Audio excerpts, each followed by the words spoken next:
Алматыда жетігенге арналған Хрестоматия атты кітабының тұсаукесері өтті. Кітап музыка мектептері мен жоғары оқу орындарының жетігеншілеріне және жетіген аспабын меңгеріп жүрген өнерпаздардың кәсіби біліктілігін арттыруға арналған. Кітапқа бұрын соңды жетіген аспабында орындалмаған жаңа күйлер мен ұлттық және шетел композиторларының шығармалары енген. Кітапта домбыра күйлері, күй сандықтың сүйемелдеуімен орындалатын қазақ композиторларының күйлері және жетігенге арнайы жазылған, лайықталған шетел композиторларының шығармалары бар. Шара аясында 35 жетігенші бірнеше туындыларды керемет орындап шықты. Сонымен қатар Тұран, Хасақ, этнофольклорлық ансамбльдері, Қосарна дуэті және Стибенд модерн этно-джаз топтары өнер көрсетті.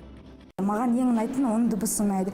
Өйткені оның дыбысы сондай жұмбақ болып естілген соң. Және де көп адамдар бұндай аспапта ойнай білмейді. Сол үшін маған бұл инструмент, мен осы аспапта ойнаймын. Ал бүгінгі концертке келсек, менің ойымша жақсы өткен сияқты. Біз ойлағандан да өте жақсы өткен сияқты. Өйткені адамдарға біздің музыкамыз ұнады, біздің берген оларға энергиямыз ұнады, және де музыкант үшін осы ең басты зат деп ойлаймын.